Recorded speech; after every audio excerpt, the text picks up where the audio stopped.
So I commonly get asked many questions in terms of how to identify if somebody is a fearful avoidant attachment style. Now, obviously, we have the attachment style test through PDS, and there's actually a link that you can use below if you want to take that test for yourself. But I really wanted to cover in this video some very common traits of fearful avoidance that make them unique.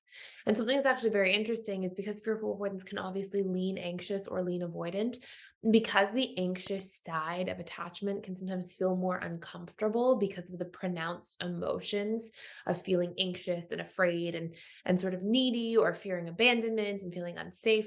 Oftentimes what I actually see is that people think that they're anxiously attached and then come to find out that they are actually fearful avoidant upon further investigation. So in this video, I want to cover around 20 traits or so that are common to see with fearful avoidance. So you can see if you really resonate with a lot of these traits and if you actually might have an avoidant side, or if you think you're dismissive avoidant and might have an anxious side. So, first and foremost, fearful avoidants generally struggle to trust. And this may not be something that's overt, but more something that they kind of keep their cards close to their chest around. So, they might seem really trusting and they might be trusting to certain things. But deep down, once they attach to somebody in a romantic relationship, prior to attaching, they seem pretty good with this. But once they really attach and develop strong feelings and a sense of vulnerability towards their partner, they often find themselves on high alert, constantly feeling suspicious or questioning if they can really trust their partner or if their partner has their best intentions or will support them. Or, there can just be a lot of questioning from everything around infidelity to lying to, any form of betrayal. And this can form somewhat of a preoccupation in the fearful avoidance mind. Now, what you'll see along with this is this hypervigilance, this ability to really read between the lines and notice shifts in patterns towards pretty much anything. With anxious preoccupieds, they tend to be hypervigilant around the fear of abandonment. So if somebody shifts their behavior or a pattern changes in somebody's behavior in regards to abandonment, they'll really notice that. But with a fearful avoidant, it's like they notice it with anything. They just notice changes in patterns for a multitude of reasons, and they're really quick to pick up on any kind of differences or changes that they might see. Another big one that you'll see is fearful avoidants tend to be have these sort of like exaggerated trauma responses. So they might have really strong fight responses, flight responses, freeze response, or even fawning response, like that sort of people pleasing mode. And you'll see that they tend to have an exaggerated version of all of those different responses, but at different times. And you'll see that this really comes out in the fearful avoidance behavior when they're under stress. Fearful avoidants as well, when you first meet them, they tend to be quite charming and quite generous. They're very giving. It's almost like because of their core wounds they have around feeling unworthy or feeling, like they sort of have to earn that worth and overcompensate in their relationships, and they fear being bad. Some of that sort of creates this behavior where they will really be generous, overgive, kind of overcompensate sometimes, but they're really good at seeing into people, knowing what they want and what they need, and supporting them in that. So they can be very charming. They're really good at making people feel seen. They're really good at being like generous and accommodating and thoughtful towards other people when they are investing in a relationship. But they do tend to have this sort of all or nothing pattern where they're really like that if they're really interested in somebody, even if it's like a friendship or a family relationship. But then they can really be withdrawn completely when something really isn't on their radar. And that goes again with that sort of like anxious and avoidant side and the sort of all or nothing scenarios that can create at times. What you'll see as well with with fearful avoidance is they are anxious when they're with somebody who's more avoidant than they are. And they are dismissive when they are with somebody who's really anxious. They can really like go into that more dismissive avoidant side. So you'll see like that kind of swinging of the fearful avoidant in terms of who they are paired with in relationships. Fearful avoidants also tend to be highly empathetic. They tend to be big feelers. They tend to take things to heart quite easily. And although they seem quite feisty or fiery on the outside, deep down they tend to have quite a um empathetic space and sort of a big heart and really be tuned into a lot of their strong feelings. They can also struggle with emotional volatility. They can be quicker to anger than most other attachment styles, and it can be something that's more consistent for them. And that anger can be something that gets expressed outwardly, or it can be like internalized anger and frustration.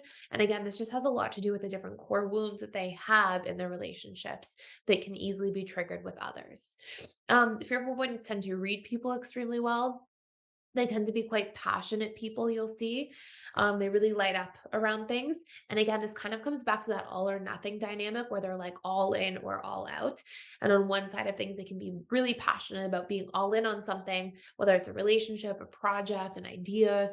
But then they can also be like really passionate about how out they are around something. They can be like really passionate about like, this is the end. I'm done with this situation. And so again, you'll see this kind of all or nothing set of patterns of behavior. I also sound probably sicker than I am. Like I'm getting over my cold now, but it's like the after effects that are lingering. So anyways, you'll see fearful avoidants also flip-flop back and forth. And nobody flip-flops as much as a fearful avoidant when they are starting to attach to somebody in a relationship. They can really be like one day, kind of going back to that all-in behavior, like I'm here, I'm so happy with this person, I like this person so much. And then, soon after they can be like, I don't know about this. I think I should maybe consider leaving the relationship. And it's not to the same degree that we would see something like splitting with somebody who's a borderline personality disordered person. Um, we won't see those same extremes, but like a lot of the questioning, like really interested, really in, and then kind of really confused, not sure if this is the right fit. And it just seems like their feelings can really oscillate. You won't see these like, somebody's completely idealized and then that person is like the enemy. You won't see these extremes, but a lot of the questioning of the relationship can show up quite strongly. You'll also see that fearful avoidants tend to have a lot of like guilt that they feel very easily. And they can easily feel ashamed as well and kind of withdraw. And they also really are passionate about deep connection in relationships. They're really looking to deeply connect with others. And they don't do well oftentimes with like a lot of the surface kind of conversation or connection, in part because they're seeking transparency to feel safe. The more they can deeply know somebody, the more they feel like they can understand and kind of cope with a relationship. Because to a fearful avoidant, a relationship is something that's very much worth pursuing and a lovely thing. And it's something that's really scary at the same time. So the more like context, transparency, information they have about somebody, the more it releases the fears on the sort of negative side of things, and then allows for them to pursue deep connection a little more fearlessly. By the way, I have about 5 more things I'm going to add, but if you are like I am, a fearful avoidant, and you want to start the reprogramming process, it is so easy to change fearful avoidant attachment style when you know exactly the ingredients. And it has a lot to do with reprogramming core wounds, learning your needs, knowing your boundaries, and really learning to regulate your emotions and nervous system. These are some of the big focal points. And it doesn't take very long to get through a lot of these things. They're all packaged into one course. It's the Reprogramming Fearful Avoidant Attachment Style course. And you can check it out for free for 7 days using the link below. And it will help you dive into understanding your attachment style, your patterns, how to isolate those sort of pain points that are preventing you from feeling like you can really thrive in relationships, and also feel comfortable and just settle into relationships and enjoy them and enjoy the novelty and excitement of them without having to feel like there's chaos and like you're always on a roller coaster. Anyways, the course you can check out for free for 7 days. That's more than enough time to get through that course, and you can use the link below to do so. And this brings me to the next point, which is fearful avoidants generally really like novelty. They can sometimes get bored with the mundane, and they can sometimes feel like they are, being drained by things that aren't interesting or exciting or challenging enough. And so often fearful avoidants will need a certain degree of novelty in their relationships, but you can have novelty and security at the same time. You can have trust and closeness and depth and consistency and do novel things together as a couple in a way to get the novelty need met in a healthy form. So that's really important to pay attention to. But anyways, fearful avoidants as well, they tend to be quite codependent and enmeshed. Will often really take on other people's feelings, feel responsible for other people's feelings. Sometimes fearful avoidants will be like the heroes, right? Like they try to come in and save the day, and they'll be really available and really present when somebody's going through stress, because it's a big subconscious comfort zone for them to be around that that and to try to support that. And so they feel really comfortable in that kind of chaos and will often get drawn into it.